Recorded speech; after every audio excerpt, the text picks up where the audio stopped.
salaamaaleykum waa Malika Info maa ngi nuyu ñëpp di ziar ñëpp di amaat mbégte di leen dalal suñu beneen émission entretien xawoon nañu jël benn pause bu ndaw rek nekkoon ci ay quelques réglages tey ñu am mbégte di dalal monsieur Ahmed Ba mu nekk président Zone 11 nekk tamit président mouvement Jóg Jotna taxaw suñu askan donc Ahmed ma lay dalal su fekkee ne daa am lu ma fàtte ci présentation mi nga fàtte. Monsieur Bassoum ñu ngi lay fay di nuyu yow ak sa équipe bi di nuyu aussi waa Malika yëpp ñu nuy seetaan ak ñu nu seetaanul comme ni nga ko waxee man maay président zone 11 bu Malika nekk aussi coordonnateur du mouvement Jóg Jotna taxawu suñu askan bu section départementale bu Kër Massar. loolu kii trop mais Ahmed balaa ñuy dugg yow ci côté politique bi dañuy dugg yow ci côté sport bi nga xam ne nii tey gi suñuy wax zone 11 depuis quand yow yaa nekk président bi. waaw Bassoum balaa may wax loolu may ma rek ma jaale suñu mbokku laayeen yi parce que ñun ñëpp xam nañu ne dañu am naqar bu ñu dal fan yi passé ñu ñàkk suñu xalif général muy xalif Chérif Abdoulaye Thiaw Laye ñu koy ziar suñu mbokku laayeen yëpp di ko ziar waa Malika waa Yoff waa Cambérène mais aussi waa Sénégal yëpp ak waa international bi donc maa ngi nekk président zone 11 bu Malika depuis 2017 ma def benn mandat de 4 ans mu jeex ñu def élection décembre passé renouveler ma deuxième mandat pour un nouveau mandat de 4 ans. Voilà premier bilan bi suñ koy wax mooy premier bilan bi nga xam 2017 la ba fi nga wax noonu suñ doon wax tey zone 11 bi nga xam ne yow moom nga jiite ban bilan boo xam ne mën nga koo wax boo xam ne waa Malika mën nañ ci teg seen bopp. man jàpp naa ne man ak en tout cas sama équipe jàpp nañu ne c'est un bilan positif maintenant suñu nee c'est positif nag fi ñu ko teg mooy dafa am benn situation buñ ko fekk. boo xamante ni équipe bi fi jóge moo ko fi bàyyi woon mu nekk naam situation boo xam ne c'est acceptable ñun ñu yóbbu ko ci beneen niveau. ban situation ngeen ko yóbbu boo xam ne après yóbbu ngeen ci beneen niveau ban niveau ngeen ko yóbbu. waaw loolu laa la bëgg a tënkal ci quelques points. ñun bi ñuy ñëw di jël zone bi. finalistes yi rek ñoo doon am trophée. ñoo doon am jeu de maillot. benn jeu de maillot pour ñaari équipe senior yi dem finale. benn jeu de maillot pour équipe cadette bi jël coupe bi ak benn jeu de maillot pour équipe vétéran bi jël coupe bi ñu ñëw ne loolu suñu première année ñu ne loolu dafay dañ ñu fexe ba 13 ASC à l'époque c'était 13 ASC ñu fexe ba jour final bi ñu jox 13 ASC yëpp jeu de maillot en plus ñu jox équipe senior bi jël coupe bi ñu jox une enveloppe de 150 000 boo xam ne ci gafa ci poche zone 11 la jógee jox ba équipe cadette 50 000 jox équipe vétéran 50 000 fexe ba fii may wax ak yow zone 11 chaque année 14 ASC yëpp ku nekk dina am jeu de maillot jour final en plus de ces 14 ASC 14 jeux de maillot toutes les équipes yi gagné dañuy amaat beneen jeu de maillot complémentaire. cela veut dire que ñi dem final. cela veut dire que tey su ASC benn ASC yóbboo 3 catégories jouer 3 finales gagné 3 yëpp. elle va se retrouver avec 4 jeux de maillot te loolu depuis ñu ñëw 2017 ci lañ ko commencé. beneen bi ñun bi ñuy ñëw subvention annuelle bu ASC 150 000 lañ ko fekk. tey jii subvention annuelle bu ASC 250 000 la. subvention annuelle bu zone 11 500 000 la woon. tey jii subvention annuelle bu zone 11 750 000 la. ak yeneen ASC yi gis nañu ne quote-part yi gën na yokk. gis nañu ne transparence gën na am parce que ñu ngi communiquer zone 11. avant da doon jot ay subvention kenn du xam ne jot na subvention. léegi subvention yooyu fan lay jógee. si ñaar lay jóge. benn bi commune de Malika lay jóge. chaque année 750 000 comme ni ma ko waxee avant c'était 500 000. beneen bi ville de Pikine lay jóge chaque année 1 million. mu nekk 1 million 750 000. Malika la ñuy footballé wala dañuy dem ba terrain Alassane Djigo bu Pikine di fa footballé da ngeen ñëwee bële parce que seen stade bi peut-être bii pas. xaw nañ ko mënuñ suñu homologué xëy na dañ ko bokk suñu homologué. mais ay at yu mujj yi nii yëpp je pense que Pikine ngeen doon footballé. Bassoum comme ni nga ko waxee. ñun bi ñuy ñëw terrain municipal lañ doon footballé. amuloon ci mun naa ne ci suuf la woon wala ci ban. ñun ñu ñëw ne maire bi lii soo leen ko defarul benn année lañ fi football ñu ne leen soo leen ko defarul dootuñu fi football.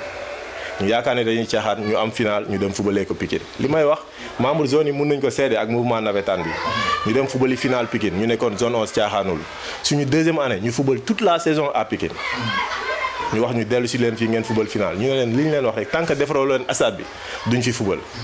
troisième année ñu dem footballaat encore toute la saison Pikine commune bi xam ne zone 11 caaxaanul te su deful attention nawetaan dootuñu ko footballee Malika ñoom ñu def ay recherche ak seen ay partenaires def stade bi seen priorité numéro 1 moo tax tey su gars yi naan zone 11 defu ci dara ay ree la may def parce que tey su municipalité de Malika commune de Malika jëlee stade municipal bi def ko priorité numéro 1 quelque part ñun joué nañ ci parce que ñun ñoo ne tant que defaruñu stade bi zone 11 dootul football ci stade bi loolu moo tax léegi effectivement mun naa ne c'est un joyau defar nañ ko ba mu rafet macha allah même su fekkee ne am na quelques aspects yoo xam ne war nañ ko corriger. lumière bi dañ foog ñu corriger ko parce que ñëpp xam nañ ne du lumière boo xam ne nii tamit su match nocturne yi chaque fois que déjà courant bi dafay coupé su courant bi coupé amul groupe électrogène boo xam ne mu ngi fa je pense que yéen ñi nekk zone 11 di ngeen ci xalaat boo xam ne ni tey jii nii au moins soo leen demee bu fay war a def nawetaan su fekkee ne tey jii nii ñi ko defar defuñu fa groupe électrogène yéen au moins ngeen def ko fa mu nekk seen participation.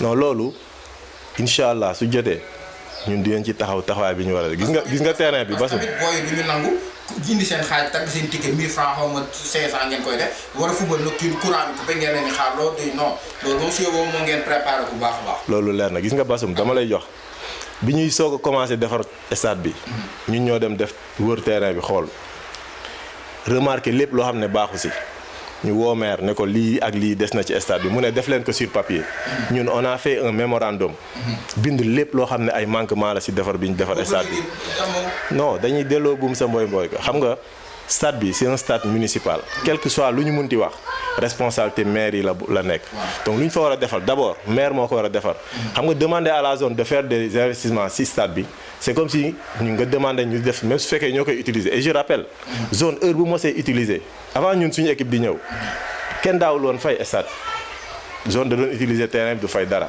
ñun ñu ñëw ñu laajte ñu ne ñu non dans les textes zone dafa war di fay 5% heure bu footballé ñun on a dit devant tout le monde devant tous les ñëpp ñu bokk ci zone bi ñu toog avec le maire ñu ne ko ñun soxlawuñu 1 franc dañuy fay chaque match chaque journée bu ñu organisé dañuy fay 5% te loolu ñu ngi ko commencé depuis suñu première année heure bu zone bi footballé ci stade bi dafay fay 5% de ses recettes brutes te loolu incha allah ak lii waxtaan nañ ak le directeur du stade ba te loolu la ñu nar a continuer. le mémorandum bi ngeen jël jox ko lan ngeen si tënk loo xam ne nii ba tey ci soo leen ñu defar ko. parce que amul tribune. déjà mémorandum bi. tribune bi donc nit ñi kon su ñëwoon tey ngeen fi def nawetaan dañuy wërale stade bi toog amul kon kenn kuy toog wala dañuy créer public boo xam ne tribune yoo xam ne gars yi foofu dañuy toog wala nu muy demee. Bassoum déjà mémorandum bi ñu koy def. boobu tegaguñu sax pelouse bi boobu mooy bi ñu démarré bi ville de Pikine démarré travaux yi. yi ñu ci waxoon te remarqué nañ defuñu ko. mooy grille de protection bi. avant ñun si mémorandum bi defoon nañ ne y avait 5 rangs soo xoolee si mur bi. clôture pelouse bi on a dit 5 rangs yi dafa kawe parce que nit ñi dañu war a toog seetaan ñoom ñu wàññi ko def ko 3 rangs mais grille bi dëgërul te loolu ba léegi même teg nañu moquette bi def nañu éclairage mais laaluñu grille bi loolu impératif la sinon dañuy fubal match même pas 10 minutes lu ndaw mooy am supporters yëpp dañuy dajji grillage bi dugg ci biir bon loolu kenn xamul naa lañ ko mën a tuddee. est-ce que instant fi ngeen toll nii fi ngeen jàpp yow nga nekk président nawetaanu Malika année bii nii fii ngeen koy fubale wala day ni dellu su fekkee ne am na. incha allah fii lañ koy fubale. mais ak su fekkee ne am na mooy ak di ngeen respecté norme mu Covid beeg yooyu noonu tamit. effectivement barki démb rek benn note jógee na ONCAV. voilà buy wax ne pour ñu jouer il faut que nit ñi ñu vacciné wu. voilà en plus ñu jël disposition yi ñu war a jël yëpp si port de masque zone yi aussi indi gel. n'est-ce pas mesurer température nit ñi balaa ñu dugg ci stade bi. yooyu yëpp dinañ ci tenir compte mais pour le moment nawetaan joué yamul rek exclusivement si nawetaan. il faut d'autres facteurs il faut que gouverneur accepte il faut autorités yi wax si et cetera et cetera donc ñun si rythme boobu la ñu bëggee jouer sensibilisation bi mais aussi fexe ba képp ku bokk ci mouvement famille nawetaan. nga vacciné wu balaa ñuy démarrer. kii tamit gis nañ ne am na équipe yoo xam ne peut-être dem nañ départemental même su fekkee ne progressé mais am na fu ñu foo xam ne yem nañ fa peut-être que tamit ñi wax li nga xam ne nii laaj naa leen si jàppale bi nga xam ne nii avec yaa ngi ci jàpp. yéen a ngi ci jàpp yéen waa zone 11 tax na ba am na équipe yoo xam ne demoon nañ ba départemental tey jii nii soo doon def analyse footballu Malika tey jii nii lan nga ñu mën a fu mu toll ñu ngi avance. non yaa ngi naan dem nañ départemental. mais il faut que ma leeral la benn affaire Bassoum. si suñu premier mandat. Pour la première fois de l'histoire de Malika. benn ASC dem finale régionale. muy Jokko. presque jëloon na coupe bi. ñaari penalty moo ko tere jël régional. par le passé Jokko demoon na régional mais demi-finale la tooge woon waaw. par le passé Jokko demoon na régional mais demi-finale la tooge woon mais jëloon na départemental ñun avec suñu premier mandat jëlul départemental dafa final. si seen final boobu. effectivement seen final ko dañ leen a faraloon yéen waa Malika. waaw dañ leen a faraloon mooy faral bi mooy. équipe boobu daf leen gagné woon kii départemental ngeen dem régional ñu fexe ngeen jël ko loolu mosal la woon parce que ñu ngi woon ci stade bi ñun.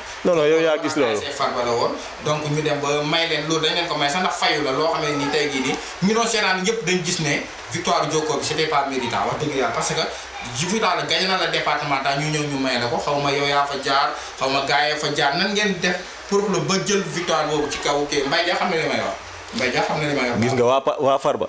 ñoo la gën a xam ne. Jokko bu leen gënul nekk équipe bu mag Farba gënu ko nekk équipe bu mag. te loolu xaaral rek dama lay wax rek xam nga équipe bu mag. d'accord palmarès si la bokk. Farba mën na ko ëpp palmarès si côté départemental ak régional. mais si côté dirigeant encadrement. si côté zone boo xam ne fa la ASC bi nekk. ak si côté joueur qualité. joueurs yi man waa Farba xam nañu ne Jokko moo leen ëpp talent te gis nga bi muy dóor Jokko final demi départemental. gars yi gis nañ li ko Jokko football ba ñu demaatee Farba dafa toogoon benn année kenn amul défaite mu jël sax national. si déwén sa mu ñëwaat amul défaite ba egsi si Jokko régional. Jokko duma ko demi-finale. après nga naan ma dañ ñoo faral ak yooyu. sur 2 ans benn défaite la am Jokko moo ko yanoon. ah kay waaw kay. donc foofu lañ doon xuus rek pour génn si côté sport bi. war a dugg nag si beneen wax. am na lu ma la bëggoon dolli. si accompagnement bi zone bi doon def par rapport ak ASC yi dem si départemental. ñun bi ñu ñëwee avant. mun naa ne chaque ASC suy dem départemental benn délégué rek moo koy topp. ñun ñu ñëw di accompagner ASC bi chaque match départemental minimum zone da doon jël 40 000 di ko jox ASC yi ba pare accompagner leen. am na si ASC yoo xam ne même départemental même après les matchs seen photo yi sax zone moo ko doon fay. te loolu ASC yi mun nañ ko témoigner si suñu magistère la amee. ñoom dinañ teew ndax dinañ bind message dinañ commenter ci Facebook bi. dëgg la gars yi ñu may xaar ngeen bu amul solo nag ngeen wax rek. ngeen commentaire wax li Ahmed Ba di wax li ci am rek ngeen wax ko. kon côté boobu dañuy tax rek ñu jàll si benn côté boo xam ne nii moom lañ lay gën a xaaree ndax da nga créé récemment mouvement boo xam ne jóg jot na taxawu suñu askan. Ahmed Ba mu doon loo xam ne tey jii nii gars yi am na ñoo xam ne xaaroon nañ ko si yow am na ñoo xam ne xaaruñu woon si yow si côté politique bi. lan moo la poussé nga jékki-jékki rek sóobu ci politique bi. waaw xam nga li ñu pousse ci politique. dafa am benn mbir benn boroom xam-xam bu mag élèves yi sax dañ koy jàng buy wax Maslow dafa wax ne doomu aadama li koy njëkk ñor ci àddunaam mu fexe lu mu lekk lu mu dundee su góorgóorloo ba am lu mu dundee day fexe mu am sécurité su paree day fexe mu am estime nit ñi jox ko cër su amee loolu day fexe amal njariñ askanam fi muy mujjee mooy accomplissement maanaam ëllëg ñu xam ne yow mii amaloon nga njariñ sa askan loolu benn côté la ñu jàng fi ñu war a jànge def suñu cursus macha allah nekk ci mouvement sportif def ci mu néew mu bari am na lu ñu ci apporté ñun ak suñu équipe ñu xam ne nag dafa jot pour ñu amal njariñ suñu askan du rek ci sport mais ci économie parce que yàlla def na économie lañ jàng nañ ci ba am ci master jàng finance ba am ci master jàng nañ yeneen domaine logistique donc ñu xam ne il faut que suñu connaissance boobu ak suñu expérience bu ñu am ci nawetaan ak suñu expérience professionnelle bu ñu am ci wàllu fi ñuy liggéey war nañ ko mettre à la disposition de notre population de notre communauté loolu mooy tax ñu engagé wu ci politique tuddee nag suñu mouvement jóg jot na taxawu suñu askan ma ànd ci ak sama benn xarit bu ñuy wax Biram Ndiaye moom mu yore volet national bi nekk le président national man ma jël département de Kër Massar Malika toutes les communes d'arrondissement yi nekk Kër Massar yor nekk le coordonnateur départemental de ce mouvement là. léegi Ahmed Ba léegi si loolu laay pousse rek ñu dem ci tuuti parce que tey jii nii dañu def Kër Massar département rek fekke ngay doog a ñëw créer ce mouvement mu doon mouvement national donc national comme bi nga waxee sa copain boobu moom moo ko jiite yow nga ñëw ci département bi. Ahmed est-ce que bi ngay dugg ci Malika di ñëw ci département Kër Massar bi parce que yow doo originaire Malika yaa ngi jógee Saint-Louis je pense bien. fa laa juddoo mais presque fii laa màggee. fii nga màggee. mais xam nga 94 lañ fi jënd kër. ok léegi Malika ak ay origine am. Malika xam nga politique Malika. soo ko xoolee dégg ko dafa am nu muy demee.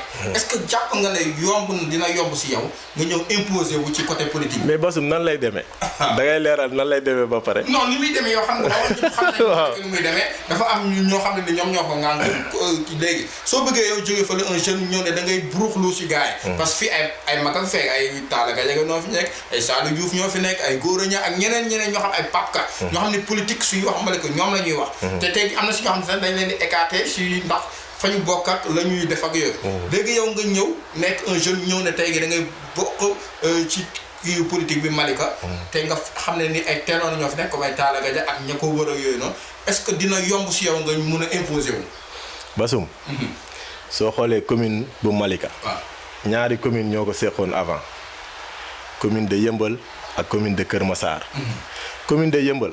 màgg na Yeumbeul laa wax d'abord. màgg na ba def ñaari commune Yeumbeul Nord ak Yeumbeul ndax màgg. commune de Kër Massar romb na sax ay communes yu bari léegi département la. kon gis nga ñu nu wér ni ñuy avancé. xam nga lu leen ko may. ouverture d'esprit. xam ne ñi fi jiitu naam ils ont le mérite. parce que tey ku gis dëkk bi ni mel nga xam ne ñi ko créé ñi ko sos. ak liñ fi dox ak ñi ko fekkee ñoo ko andi fii. mais il faut ñëpp ñu ubbeeku ñu xam ne ñi fi jëkk ñëw. ak ñi fi mujjee ñëw benn la. li ñor ñëpp wala li war a ñor ñëpp. mooy ñu fexe ba Malika bu ëllëgee mu nekk une commune de référence te ñun. suñu programme le mouvement Jóg Jot Na taxawu suñu askan bu Malika mooy fexe ba ci benn période de 10 ans Malika nekk la commune de référence Malika nekk commune boo xam ne waxuma département wala région de Dakar de mais au niveau du Sénégal mooy commune boo xam ne ci moom la yeneen commune yëpp di roy pour développer. waaw mais xam nga soo xoolee comme yow laa nga wax sax que ne Malika ak ni ñuy dundee ak yooyu est-ce que jàpp nga ne dina yomb ci ñoom ngeen wane ne yéen ñëpp fi ngeen dëkk ñëw fi tey ak ñëw fi suba bokk ci nekk séeréer rek nekk tukulóor rek nekk leneen ak leneen Malika moo leen tax a jóg waa population Malika xam ne yéen ay ndaw ngeen da ngeen war a mën a defal Malika ñu ñëw jàpp ci seen mouvement bi taxawal ba ni nga ko taxawalee ñëw pour génnee fi ñi nga xam ne ñoom ñoo fi ne indi leneen lu bees est-ce que jàpp nga ne dina yomb ci combat boobu dina yomb. Bassoum. man gëw ma ne sax esprit bi ngay wax am na Malika xam nga lu tax. xam nga lu tax. man jiite naa zone. ay ASC yu bari nekk ci. nekk naa ak ñoom xam naa leen. ay nit njaay lañ yu am intelligence. ñu xam lan mooy développer dëkk bi. dama ne population Malika ñi fi njëkk sax. ñoo la gën a am ouverture d'esprit. ñoom xam nañu ne quelle que soit la personne. su ñëwee indi xam-xamam fas yéene ko mettre à la disposition de la communauté. dañ koy accueillir à bras ouverts te loolu man awma ci sikki saaka. nit ñi ñooy wax rek mais ñun en tout cas si suñu dundin bu ñu dundee. ak communauté bi. ñun xam nañu ne yaatal nañu te si yaatal la ñu jëm te ñun aussi li ñu tax a jóg. mooy fexe. ba jeunes yi surtout jeunes yi. ñu jël seen ay responsabilités.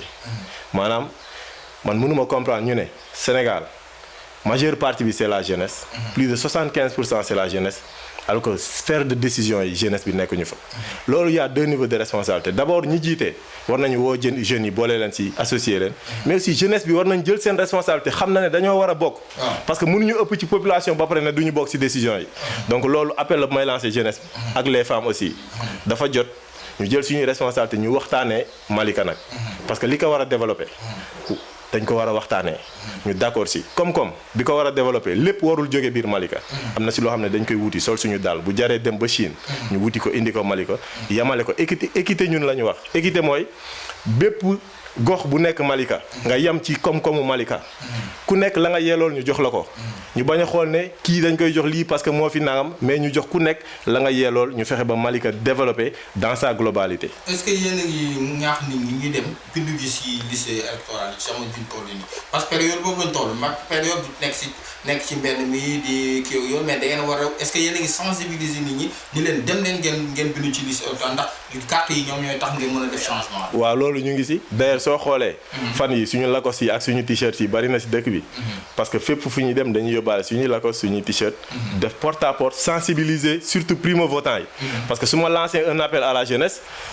une grande partie de cette jeunesse là mosu ñoo voté. donc c'est le lieu ñu sensibiliser leen te loolu ñu ngi koy def on a fait un programme chaque week-end. samedi et dimanche ñu dugg benn quartier wala plusieurs quartiers dox porte à porte jël jeunesse bi fexe ba ñu am domicile mais aussi fexe ba ñu jëli résidence dem ñu dem inscrire wala su fekkee ne mosuñu voté ñu dem inscrire te loolu chaque jour si la ñuy dox. léegi sa mouvement bi nga xam ne yow moom nga jiite tey jii nii muy dox muy dem ndànk-ndànk. waa Malika ñu ngi koy commencé xam. mais tey jii dafa am loo xam ne nii doo ñëw rek wane mouvement bi dafa am programme boo xam ne ci nga war a mën a tënk. teg ko ba waa Malika ne Ahmed Ba mi programme bi nga xam ne teg na ko. mën nañ see jàpp pour wóolu nañ ko pour mu nekk si mairie bi. tey jii nii waa Malika suñu la laajoon tey jii nii sa programme lan nga leen di wax si programme bi. merci beaucoup Bassoum kontaan naa si parce que bari na ay candidats. wala ay partis. yu ñuy laaj seen programme si commune bi ñu naan tey suba. ñun avant ñuy lancé wu ci politique. programme la ñu njëkk defar. te programme boobu dañ ko tënk si 9 domaines de compétences transférées yoo xamante ni état bi moom la jox collectivité locales yi. tënkal ñu ko moom laa lay tënkal bi si jëkk avant may wax sax si compétences transférées yi ñun sur la forme l'organisation de la mairie déjà dañuy apporter benn touche mooy que ne dañu gis ne mairie bi dafay fonctionner à l'informel doo xam kan mooy kan tout est désorganisé. ñun ñu ne dañuy ñëw organiser waat ko certes mairie yëpp dañu am benn organigramme bu fa nekk mais ñun dañuy ñëw apporter benn plus andi benn bureau bu ñuy wax bureau organisation et méthode boo xamante ni moom mooy tënk naka la mairie bi war a organiser wu naka la war a fonctionner naka la war a doxee hiérarchiquement di ko saytu di ko topp. ñu indi si beneen service bu ñu bëgg wax service technique am na maire yu mu am surtout ci ville yi mais ñun dañu bëgg mu am Malika service technique boo xamante ni day am équipe buy wër l'ensemble des lampes là les lampes publiques yoo nekk ci quartier yi parfois da ngay gis ampoules yi di brûler pendant 2 ans kenn du ko changer dafa war a am équipe municipale boo xam ne mooy def le tour des lampes bu ci changer à la minute ñu rechanger ko. service technique boobu normalement moo war a gérer tey inondation bi ñuy wax mais tey su inondation amee Malika bu teyee nga gis kii bu subaa nga gis keneen. alors que fii sama xarit comment il s'appelle mon ami Aline Mbaye lu si bari moom ngay gis waaw mais soo ko laajoon non mi ngi koy Aline Mbaye sama waay la mi ngi koy en tout cas mu ngi ci man maa ngi koy gis mi ngi nekk ci mi ngi ciy liggéey waaw mais dama ne déjà mu ngi kan nga ci gis bu tukkee service technique la war a am service technique du nit c'est un service su kii demee su kii absenté il y a d'autres personnes yu fa nekk ñoo war di gérer de manière permanente inondation yi population bi xam ne commune bi dafa jege population bi ci seen naqar bi ñu am mooy ci li nga xam ne dal na ci seen kaw commune daf leen war a jege donc service technique boobu moom mooy tax tey bu maire yi ne dafay defar stade moom mooy ñëw saytu ndax stade bi ni ñu ko defaree jaar na ci yoon ndax cahier de charge bi ñu définiroon au départ est-ce que cahier de charge boobu le fournisseur ou le prestataire mu ngi nekk wala ki nga xam ne mooy defar stade bi ndax mu ngi koy toppatoo on va me dire amuñu moyen pour fay ko mais dama ne doomu aadama da ngay am bëgg-bëgg ba pare nga soog a wut moyens yi mais soo toogee naan yoruma dara lu ma defee li ma bëgg doo gaaw a avancer il faut d'abord définir les besoins xam fan nga bëgg a dem après s'il faut aller même en Chine laa la wax bu jaree dem ba Chine nga wuti ay moyens yoo financer say projet. ak programme ba tey ci biir programme bi. beneen bi ma dugaat ci programme parce que maa ngi wax aussi cellule communication. cellule communication gis nañu ne. maire bi actuellement ku ne mooy communiquer. doo xam kan moo yore communication. non dafa amul cellule de communication. amu ko pour ñun c'est le lieu de mettre en place une cellule de communication bu gérer communication internet ak tous les réseaux sociaux yeeg bu gérer même l'information. pour que à temps réel population bi ñu leen di informer parce que aussi dañu am droit même su fekkee ne le code nee na la population am nañ possibilité ñëw fay pour ñu génne leen documents yi mais la commune warul xaar sax population di ñëw pour demander information. L'information doit partir de la commune pour aller vers les populations, mais pas le contraire. Loolu dinañ ci bokk pour ñëw toujours ci compétences transférées yi ma lay wax. domaine sport fa laay commencer parce que loolu laa yore tey man ñun ci suñu programme dañ ko tënk ci sport ak culture.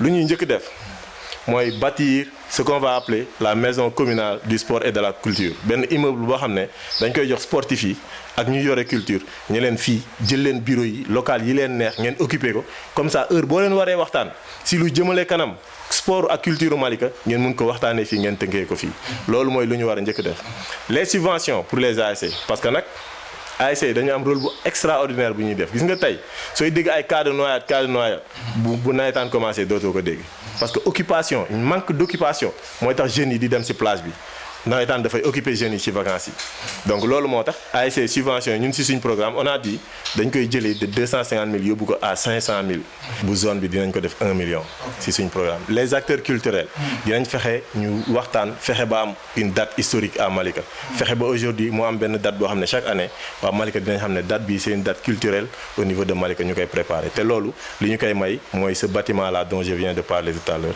boo xamante ne mooy permettre à l'ensemble des acteurs culturels ak sportif ñu mën a réunir dans un seul cadre mën a toog di waxtaanee luy jëmale kanam sport ak culture Malika. beneen bi mooy wàllum santé. xam nga Malika dafa am particularité parce que dafa jege Mbëbës. donc ñu ràññee lu bari ay maladies pulmonaires. ci suñu population. donc man jàpp naa ne commune de Malika dafa am responsabilité pour mu rendre tout ce qui est médicament yuy faj les maladies pulmonaires mu rendre que mu gratuit. au niveau des structures de santé yoo xam ne moo fi nekk loolu chaque année commune bi dafa war di dégager budget jënd les médicaments qu'il faut. est-ce que am na moyen pour def ko encore une fois loolu laa la wax moyen doo toog ne awma du ma def da ngay bëgg ba pare nga dem wuti xaalis boo ko defee te ñun finance la ñu jàng xam nañu ne lépp lu ñu soxla ñun suñ ko soxlawee te ñu jógu si moyens yi fu ñu ko amee du ñu sonal. waaw léegi éducation. gis nga devenir u Malika. Malika ëllëg.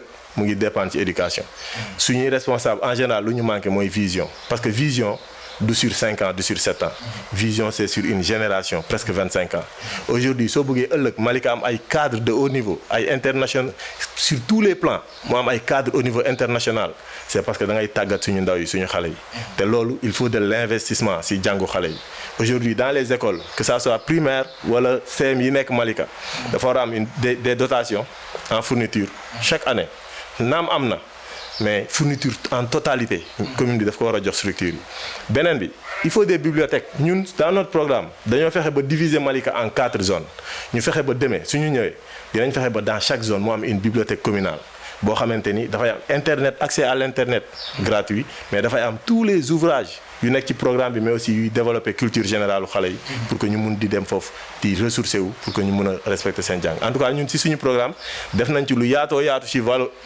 éducation beneen bi l'aménagement du territoire xam nga tey Malika yàlla da ko may mu am lu kenn amul mooy mu am suuf boo xamante ni occupé guñ ko muy domaine bi tey jii nii li ñu war a def mooy teg un projet d'aménagement du territoire un plan d'aménagement du territoire boo xamante ni dañuy jël ay experts ñu retracer waatal ñu yoon yi parce que Malika am na yenn mbedd yoo xam ne da ngay dox ba dugg ci kër yooyu yëpp dañ ko war defaat ñu yaatalaat mbedd yi man jàpp naa ne ñi war a am terrain ci suuf si littoral bi mooy ñi nga xamante ni seen kër yi mu ngi ci mbedd mu ngi ci diggu mbedd yi ñu yëkkati leen accompagner leen ñu dem dëkk ci littoral yi ñu yaatalaat mbedd yi fexe ba waxtaan ak état bi waxtaan ak bépp partenaire parce que tamit code bi moo permettre commune bu ne mu mën naa wuti partenaire même à l'étranger ut ay communes yu nekk à l'étranger ut foofu ay partenaires andi leen ñu liggéey suñu dëkk donc mbedd yi dañ ko war a defaraat dañ ko war a daggaat mbedd yi dañ ko war a carreler dañ ko war a def pavé loolu mu ngi ci suñu programme beneen bi pour ma daanelee ci loolu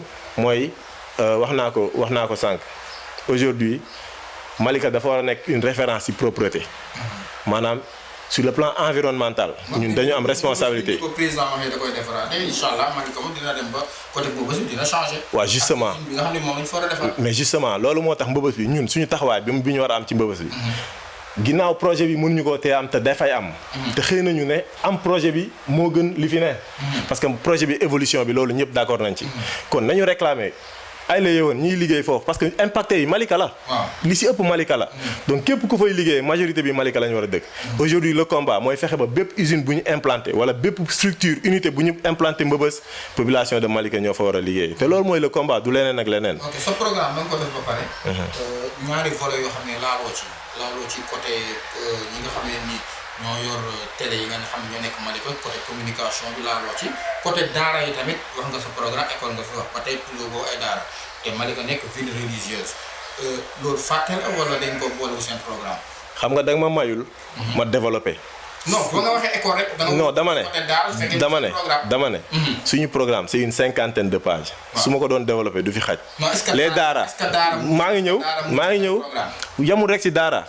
parce que tamit daara diine musique musulman la mais même les chrétiens seen école yi même les chrétiens seen jàng yi mu ngi ci suñ programme très bien léegi bàyyi ma ñëw am na beneen volet bu ma naroon sax fàtte daara yi ñu ngi ci suñ programme te fas yéene nañ déjà ñun li ñu bëgg même le secteur informel mu ngi ci programme parce que ce qu'on a dit mooy le secteur informel ñun dañuy bëgg ñëw teg benn bureau qu'on va appeler un bureau d'appui et d'accompagnement boo xamante ni maire bi da koy teg fexe ba am benn fédération booy xam ne day regrouper le conseil communal de la jeunesse la zone 11 les femmes leaders en tout cas toutes les forces vives yu nekk Malika moom lay regrouper sous forme de fédération ñu teg benn bureau d'appui bureau boobu mooy recenser lépp ñu nekk ci secteur informel bi ñoo leen di accompagner ñu formaliser fexe ba am NINEA registre de commerce tout ce qu'il faut ñoo leen di accompagner pour ñu am financement ñoom ñoo leen di aider pour ñu teg mettre en place seen ay projets accompagner leen pour ñu am financement beneen bi même appel xam nga Malika dañu am chance bu communes yu bari amul mooy tey sooy wër une date historique à Malika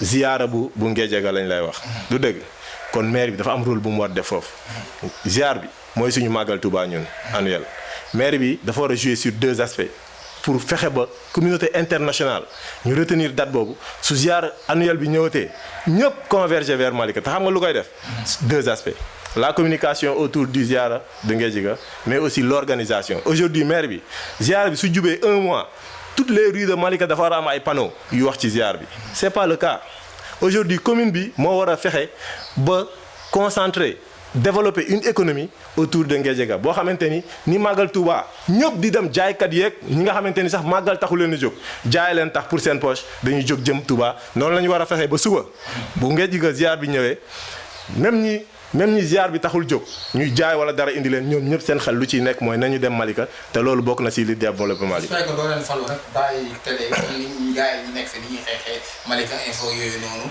lu am du ci te su fekkee doo leen falu tamit di ko def. xam nga da nga ma laaj sama programme suñu programme ma ne la on aura une cellule de communication à la mairie. Cette cellule de communication ñan ñooy ay interlocuteurs am dañoo waxante dëgg c'est les médias c'est nos médias. te les subventions.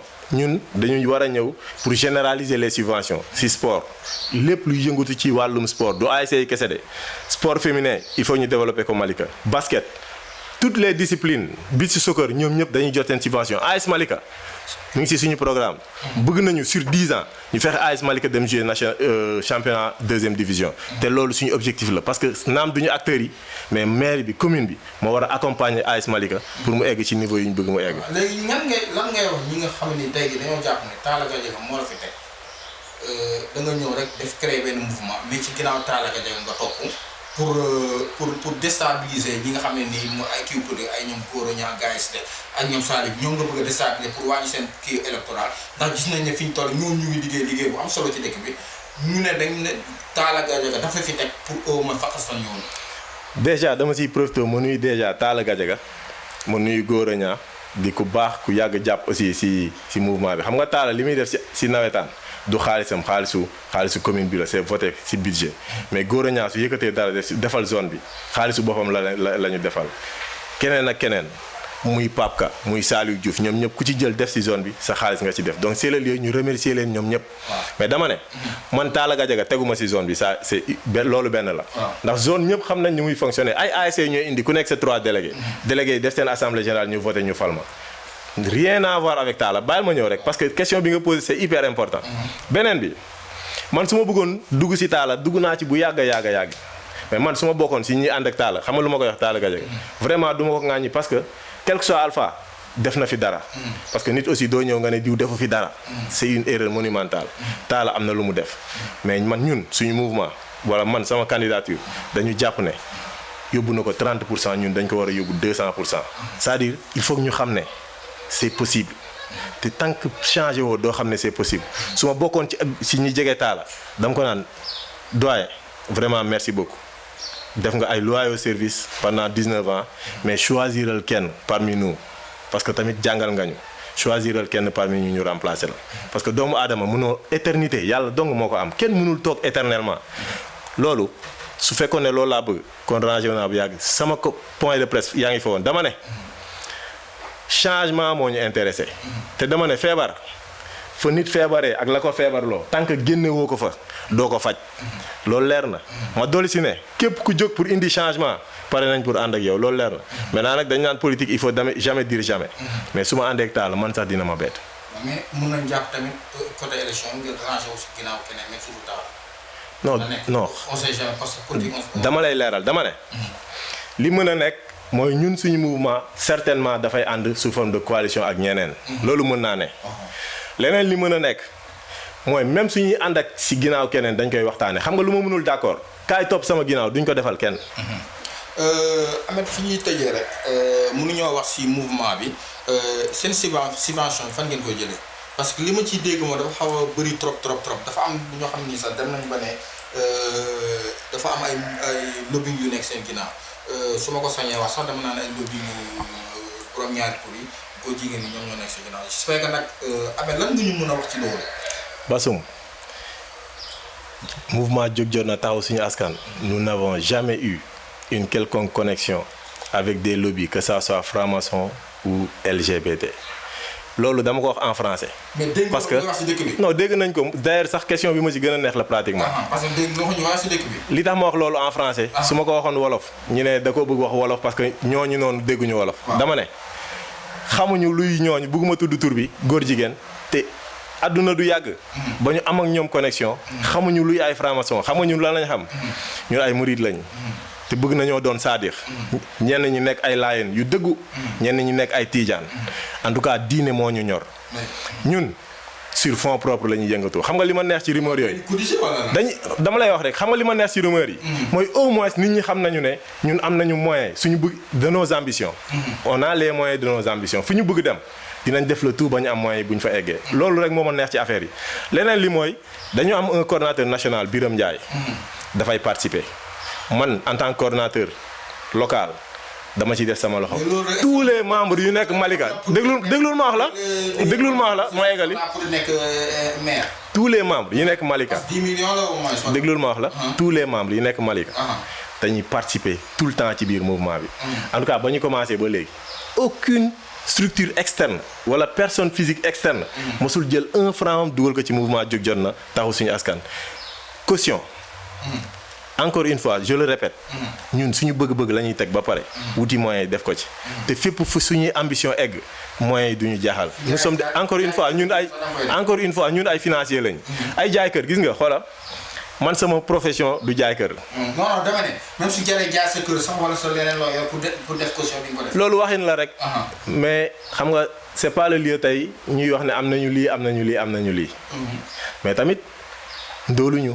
yàlla am na lu ñu may parce que on a fait une carrière quand même dañoo jàng nekk ci entreprise nekk fa cadre supérieur ci entreprise bi occupé fa fonction yi gën a mag ci entreprise bi donc am nañu revenu te aussi revenu yooyu xëy na amuñu ko tey donc am na lu ñu jot a construire te loolu du man rek ci mouvement bi pratiquement majeure partie mouvement yi c'est des gens yoo xam ne financièrement dañoo am assise bi te pare nañ pour def lu ne ci biir mouvement bi moo tax ma ne la ñun ay caution du suñu problème xam nga lu suñu problème fexe ba am large coalition fexe ba population bi déglu suñu programme fexe ba population bi adopté suñu programme bu jour élection yi jotee ñu votel ñu jël maire bi ñu dérouler suñu programme comme nañ ko bëggee.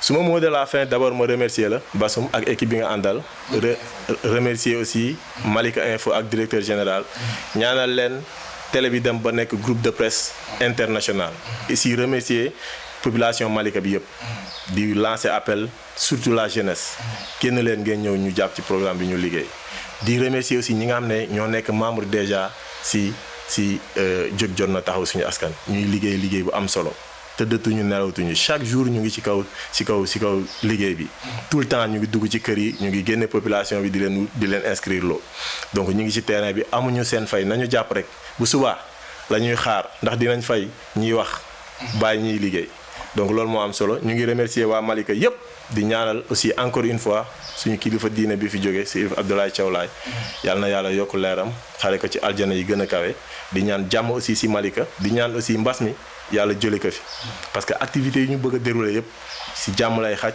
ci santé population bi lay xaj donc ñu ngi ñaanal population bi yépp ak Sénégal yépp jàmm ak salaam yàlla na yàlla def ci waa kay jërëjëf monsieur Ba di am mbégte ak kontaante donc dalal tey jii nii di jaale waa tamit au nom de Malika Info waa Ahlou Layène bi yëpp ñi nga xam ne ñoo ngi Malika Yoff Cambérène ak nekk ci àdduna bi yëpp di leen jox rendez-vous si suñu beneen émission incha allah.